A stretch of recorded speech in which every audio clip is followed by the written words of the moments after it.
Always true.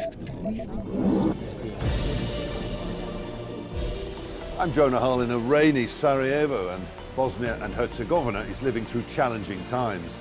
3 decades since the end of the war that tore this country apart, and the peace that has bound it together since is under threat.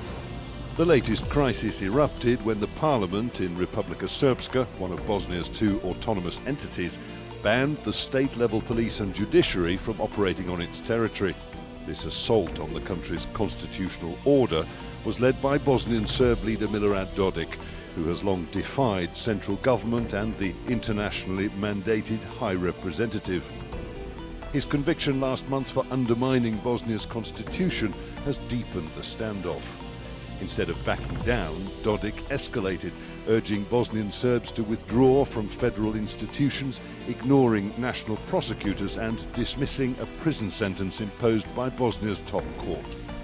It's the latest and, some say, most serious test yet of the 1995 Dayton Peace Agreement that ended the war but divided Bosnia. 2 autonomous regions under a single complex system, a system now threatened from within. To understand what's at stake, we turn to a man who was at the negotiating table when Dayton was signed. Haris Silajdzic, wartime Prime Minister of Bosnia and Herzegovina, has long warned of the agreement's flaws. With stability and security at risk, we ask, could the deal that ended Bosnia's war now be coming undone? Haris Silajdzic talks to Al Jazeera.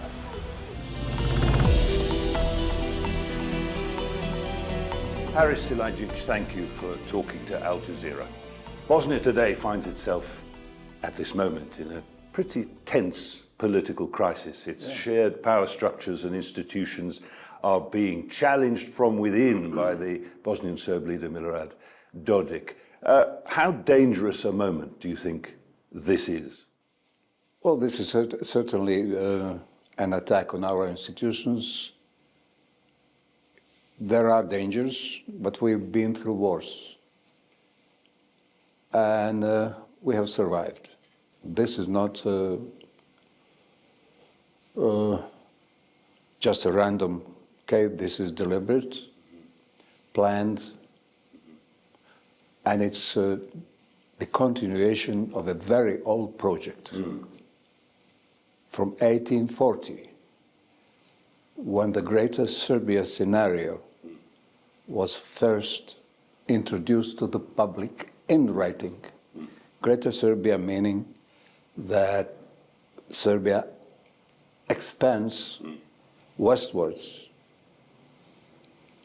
and southwards to Croatia, Bosnia, Kosovo, Macedonia, Montenegro. Well, that brings me to my next question, which is to do with his motivations. Let's be clear, first of all, exactly what Mr. Dodik has done in recent weeks. He's defied the office of the High Representative. Yes. He's been convicted for doing so. That is essentially the most influential individual in Bosnia today, a man named Christian Schmidt, currently legally and internationally mandated. Dodik says the country's laws should not be mandated by an unelected foreigner. He has also signed local laws in Republika Srpska, essentially cancelling the jurisdiction of state-level institutions like the judiciary and the police. What is he trying to achieve? Is this about secession, do you believe, in terms of that Greater Serbia idea? Absolutely. It's about secession. It's been planned. And unfortunately, because of that Greater Serbia idea, which is a very, very bad idea, we had what we had. In Bosnia and Herzegovina, we had the invasion, the aggression. It was that idea that sparked the war in the first place. Absolutely. But it's, it's been perpetuated, it's been organized, it's been propagated for a very, very long time. As you say, it is historic. Is it in any way viable in the present day? Can you see any way in which secession can actually come about, and who might stand in its way? Well, it's one would think that invading countries, grabbing territories, is behind us at this stage and age, because Bosnia has been, for hundreds of years, more than 1,000 years, a country of refuge for all unwanted in Europe, because it's situated between East and West, you see. So we developed, and it is a civilizational effort. It's not easy to do. And we are still developing, we are still trying to defend it. We developed Bosnian paradigm of a multicultural, multi-religious, multi-confessional society. And it's not easy. It takes an effort. That's why I said it is a civilization successful effort. See? So for this to happen in Bosnia and Herzegovina is a very unnatural, and the result is unnatural. So we have this society, you know, it's easy to be an extremist. Just take a slogan here and march forward and kill people. For this, what we have created here, you need patience, careful planning, good neighborhood, and we have developed a society that is able to do it. And it's, we are not a big country, but this paradigm is a big paradigm, not only for us, for Europe. Europe actually wants to be what we have already been, until that invasion and that abominable idea of conquering ethnic cleansing, brutal ethnic cleansing, cleansing people from the territory, and now what they are trying to do is cleanse the state institutions from the territory. You see, so this is deliberate, planned process. Do you see this as a political process, or do you see in this the real threat of a return to conflict? What I see, our institutions are reacting adequately to the situation. They are in process of doing that.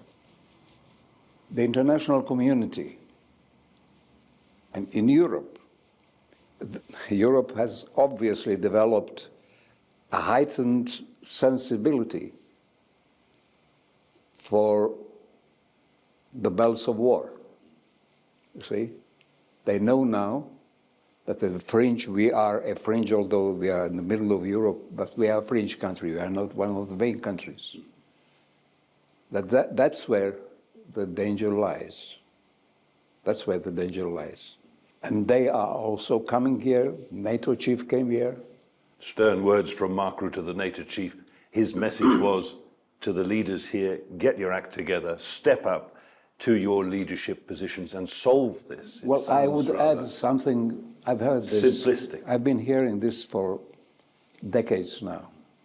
What I would add to this is name the perpetrator. We are really fed up with this, all sides and so on. It has failed. This approach, all sides, has failed. There is a perpetrator. There is a plan behind him. And Serbia obviously supports this. So just say, who is the perpetrator? Who wants war here? And who has been planning this for a long time? Well, look, that is the rather bleak backdrop to our wider conversation. I want to draw you in now to what is really at stake here, potentially. The Dayton Peace Accords that were signed almost exactly 30 years ago, the 14th of December 1995 in Dayton, Ohio, that brought the Bosnian War to an end and have preserved peace to this day. You were at the table throughout. You were at the table during the war years as the Prime Minister of the Republic of Bosnia and Herzegovina. You were involved in the negotiations that ended the war and created Dayton. You went on to be the Bosniak member of the tripartite presidency. Following that, you were the chairman of the presidency. Give us a background lesson, if you would, briefly, into what it took to achieve the extraordinary goal of peace in Bosnia. It took a lot because the other side had at their disposal a vast arsenal of the former Yugoslav People's Army. So they thought, and they knew we didn't have much, they would have the upper hand. A lot of people died. A lot of people are outside of the country. But we won. How did we win? Because we were not defeated. We had to smuggle arms into our own country because we had the UN arms embargo on our backs. Not always strictly observed, thankfully, but we still had to smuggle the arms into our own country to defend ourselves. And they know the lesson. They have learned the lesson. They cannot defeat us. What do you consider to have been the greatest achievement in that process towards peace, the formation of the Dayton Peace Accords? What was the most difficult obstacle to overcome? Which the greatest achievement is the ceasefire. And it's a ceasefire agreement. But that Dayton Agreement comprises all the ingredients needed for not a normal, but a state with the protection of all rights, human rights, minority rights, and so on. The problem is we have never implemented that agreement.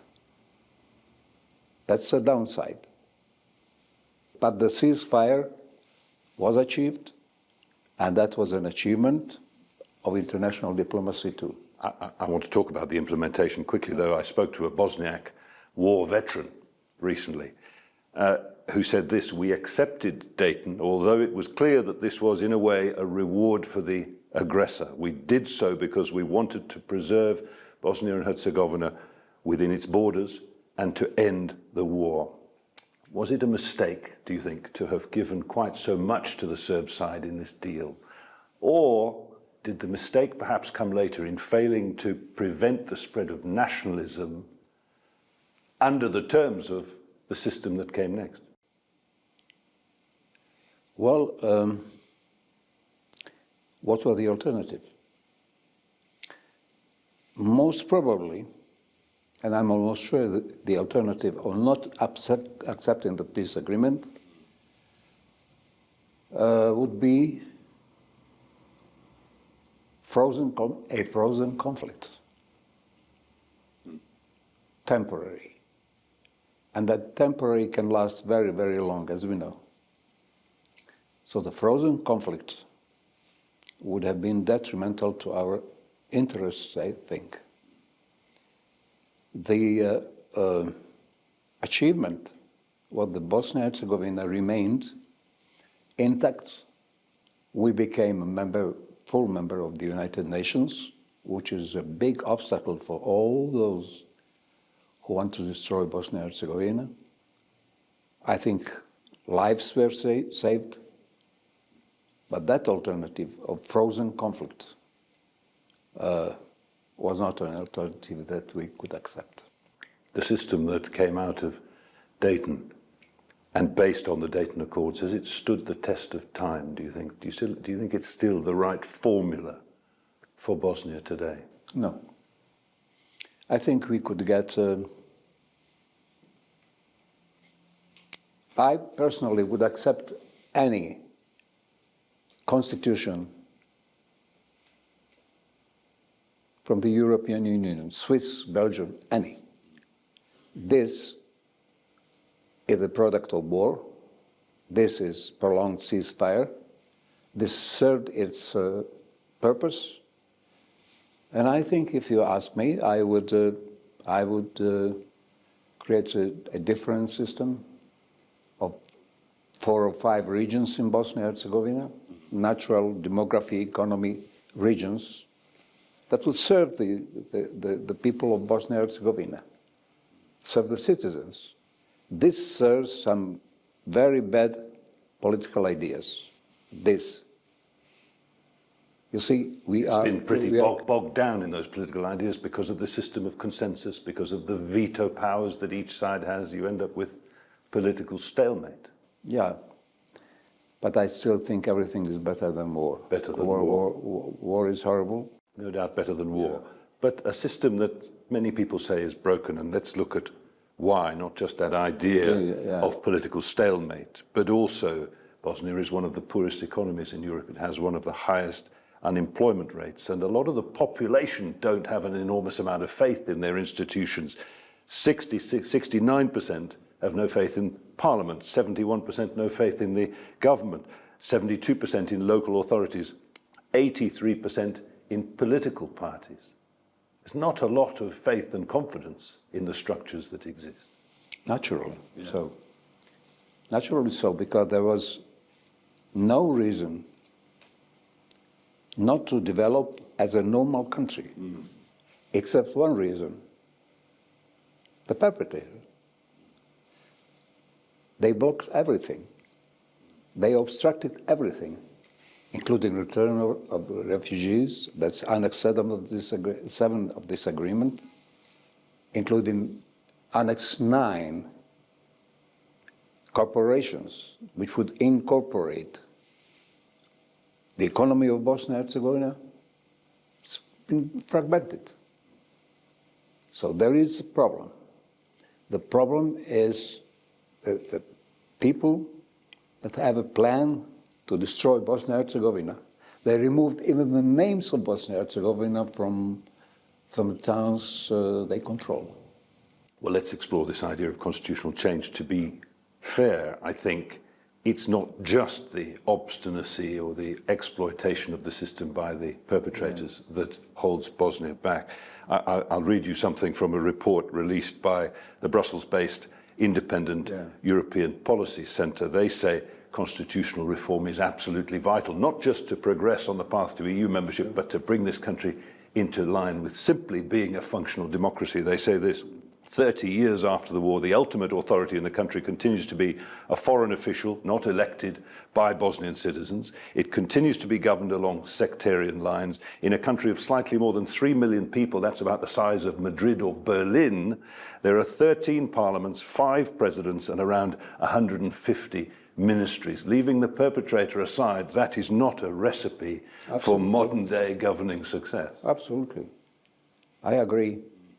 But how can we do it? Well, that's my next question. So constitutional change is vital. It's been attempted several times over the years. It's failed every time, largely because of this system of consensus. Well, how do you do it? Well, if these perpetrators could succeed in blocking us from the European Union and NATO, of course, they could succeed in blocking us here in Bosnia and Herzegovina, especially because our constitution is very complicated, bogging down us. Absolutely.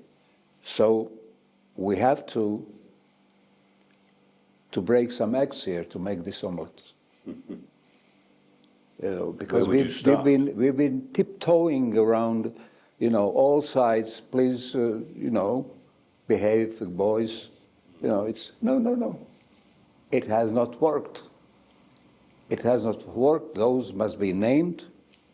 And if the international community can impose the High Representative, then impose a normal constitution, period.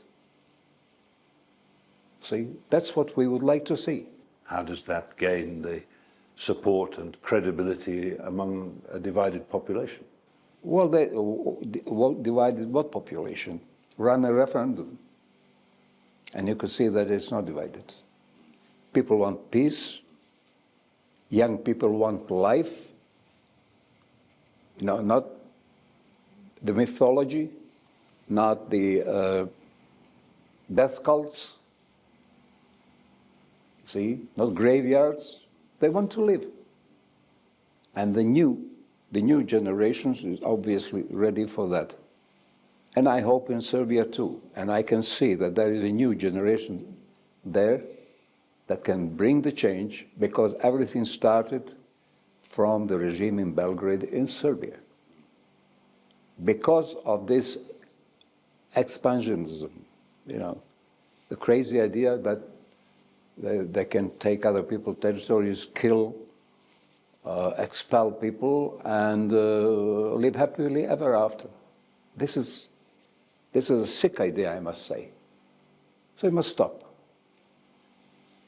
And there must be a more forceful approach of the international community if they want to help us.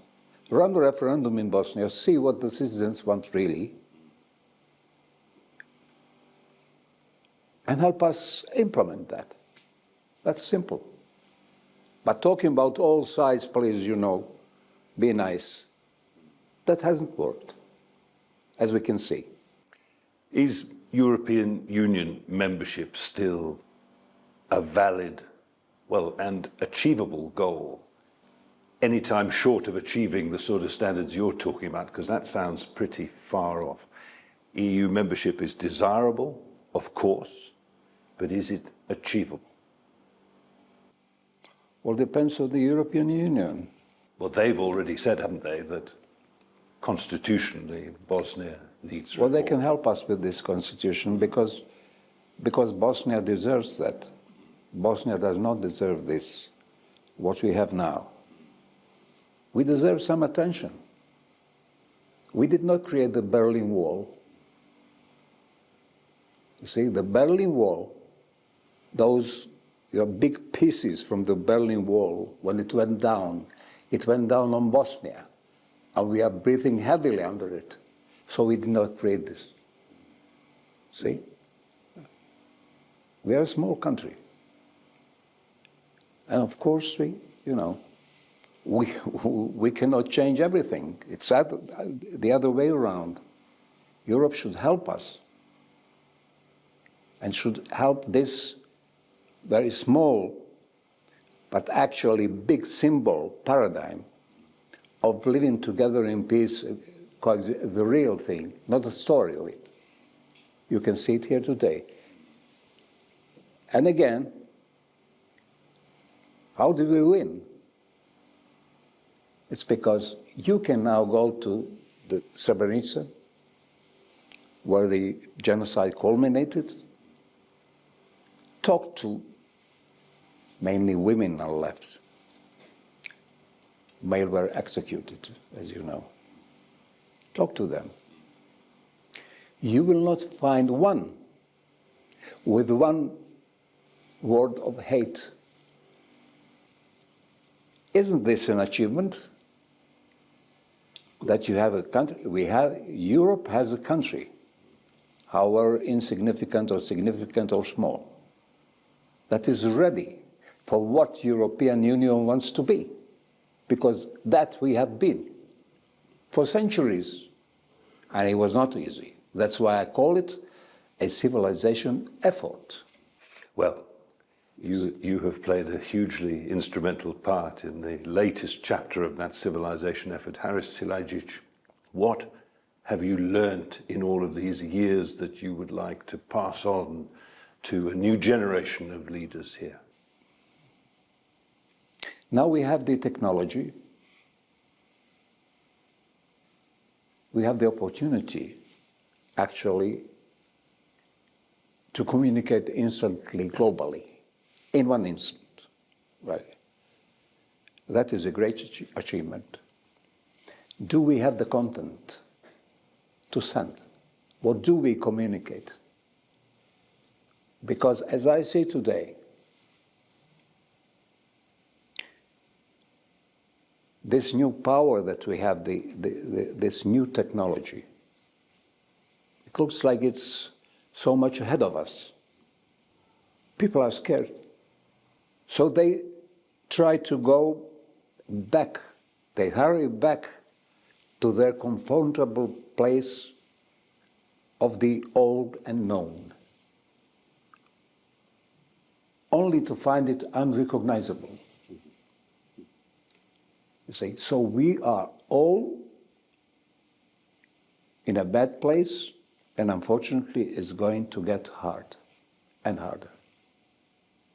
You see. How can we help us? How can we help this situation here, the global situations,